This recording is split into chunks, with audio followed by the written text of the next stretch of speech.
is the 2025 Toyota Camry XSE. If you're ready to upgrade to a new Toyota, then this Camry XSE is where your search begins and ends. With a whopping 47 miles of fuel to the gallon, a 5-star safety rating thanks to Toyota Safety Sense 3.0, an elegant leather interior, and a sunroof, this Camry checks all of the boxes you could possibly hope for. You'll save money at the pumps without having to sacrifice the sleek style or safety of your vehicle when you choose a Camry from Haley Toyota. Today, we're taking Andrew Harley for a ride. The 5'9" Ford is in his rookie year with Roanoke, and the Rochester, New York native has 8 goals, 5 assists, and a +8 rating in 27 games this season for the Dawgs. Hey Andrew, what's up, buddy? How we doing? Oh, man, how you doing? Doing well, man. See ya. I'm Mitch Stewart, and this is Driving with the Dawgs. Yeah. Thanks for hopping in with me. Yeah, thanks for having me. You came in at a really interesting time where you get thrown into the fire. There's all those games around the holidays and such. But I want to know what ended up leading you to Roanoke when you were there at SUNY Oswego at the start of the year. What did that conversation look like that got you from there down to here to Roanoke to start? Yeah, obviously things at Oswego didn't go as planned. Went there to do a 5th year, but things weren't really working out hockey-wise. But ended up getting in contact with Brems, and I think a little bit before Thanksgiving time, there were too many guys here at the time, and he wasn't really looking to add any guys. And then some movement happened, and an opportunity opened up, and so I jumped on it at the semester break. And you mentioned being at Oswego at the start of the year, but you were originally at SUNY Brockport there for the start of your college career, for the most of your college tenure. What was it like for you getting to play there in your hometown there of Brockport, New York? Yeah, that was awesome. Obviously, parents live 10 minutes from the rink. Grandparents are 20 minutes away, so they were able to come to every game, and obviously friends and other family in town. You couldn't have asked for more for a college experience. Since you've been here in Roanoke, I think it was apparent to anyone that was paying attention. You're heavy to the body. You're not afraid to go into the contact, but it felt like that first game where you really arrived and we saw the full picture of what you could be. That Macon game back when you get the 4 points and the 11-1 win. What was that night like for you, where you get that first real big-time pro game? You're the first star of that night. What was that experience like for you? Yeah, I mean, obviously, first 10 games, thought I was playing well, a physical depth role, and then obviously to get rewarded in that Macon game, which was obviously a fun one for everyone involved, but it felt good for sure.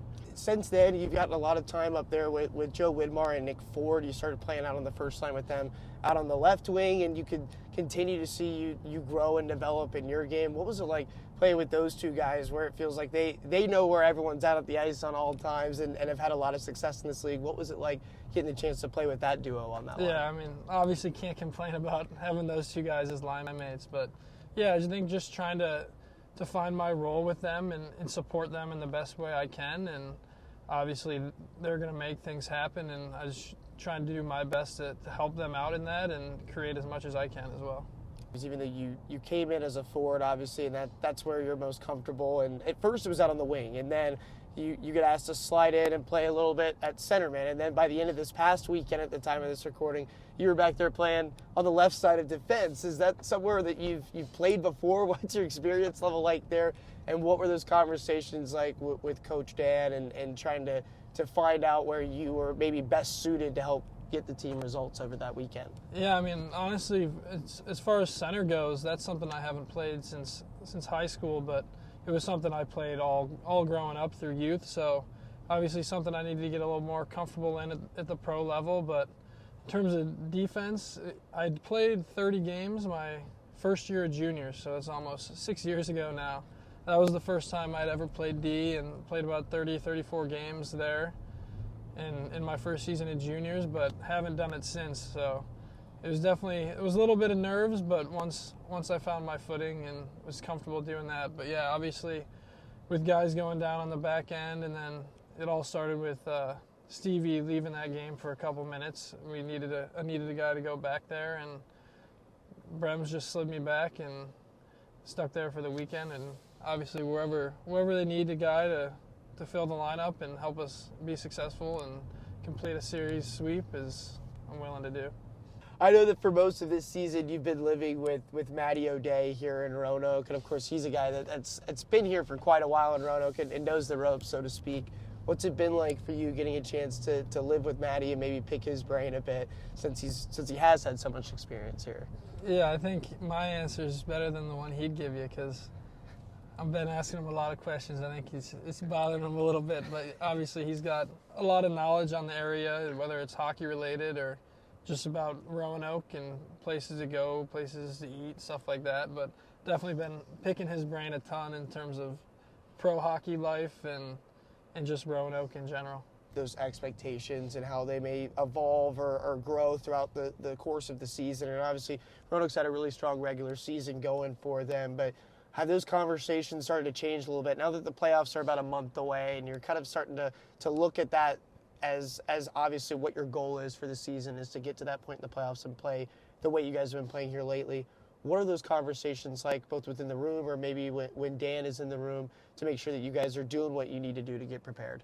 Yeah, I mean, I think the thing is just playing full 60-minute games and playing heavy, hard hockey games like we're going to see in the playoffs and just try and replicate that now so that when the time comes, we're ready to go and we don't miss any steps and roll right through playoffs. When you are around town here in Roanoke, especially now that the weather is going to get a little bit nicer for you here in the next few weeks, but what do you like to do when you're away from the rink? Maybe when your day at practice is over, when you get an off day to get around town, what have you enjoyed doing in your free time? Yeah, I mean, with our crazy schedule the last couple months since I've gotten here, is definitely a lot of body maintenance and just looking after the body and making sure we're getting good recovery and rest and those few off days we get. But yeah, I'm hoping some warmer weather here, get out on the golf course a little bit with the guys, and hopefully it'll stop snowing here sometime soon. But how do you think your golf game is going to stack up against the rest of the team? I don't know if you had a chance to actually get out on the golf course with any of the guys yet at this point since you've been here, but maybe who are you eyeballing that you're maybe gunning for once you get out there? Yeah, I think I'll do all right. I know Ford talks a big game, so I'm interested to see how he is out on the link. So that'll be one we'll keep an eye on. Just in your rookie pro season, and you've played great here in Roanoke, where it looks like you've got a whole lot of hockey left in front of you. But just curious to hear, whatever the bell does toll and it's time maybe to hang up the skates, what does that next career, that next professional life look like for Andrew Harley once he does end up hanging up the skates? Yeah, I'm not trying to figure that out myself right now. I got a degree in finance from Brockport and got 2 more classes left here at Oswego to finish up my master's and get my MBA. So that's the big looming question for me, is trying to figure out what is next and what avenue it is that I want to pursue, whether it's in the financial world or just business in general, or what exactly that's going to be. Yeah, well, 2 degrees, you'll be in good shape, Mr. All Academic over here. Let's go. With family weekend coming up, you mentioned getting the chance to play in front of your family when you were at Brockport, of course, growing up there, and now they'll have the chance to get a huge group from down and get to watch you guys play here at home this weekend. What does that mean to you? What are you kind of looking forward to and getting them down and getting the chance to play in front of them professionally?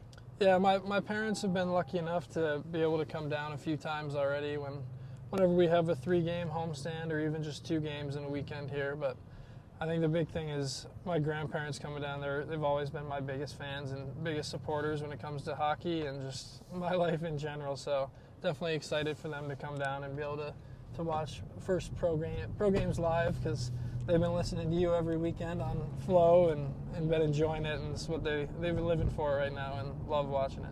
All right, Harles, we're back at the rink here, dropping you off, and I just always try to leave it open-ended to you guys when we get to the end of these episodes. Is there anything that I haven't got to, or anything you'd like to say for people that are out there watching this today, just about your time or about looking forward to the rest of the season? Yeah, I mean, obviously we're excited here to make a big playoff push and make a deep run and go for that championship trophy. But obviously, thank the fans for their support. It's been great the last few weeks, getting over 8,000 fans in the building. It would be awesome. So obviously appreciate their support and look forward to a great end of the year here. Awesome, man. Well, appreciate your time as always. Best of luck the rest of the way, and thank you for hopping in. Thanks for having me. Driving with the Dawgs is sponsored by Haley Toyota, the official ride of your rail yard dogs. Visit Haley Toyota online at HaleyHasItForLess.com and stay tuned for more episodes coming soon.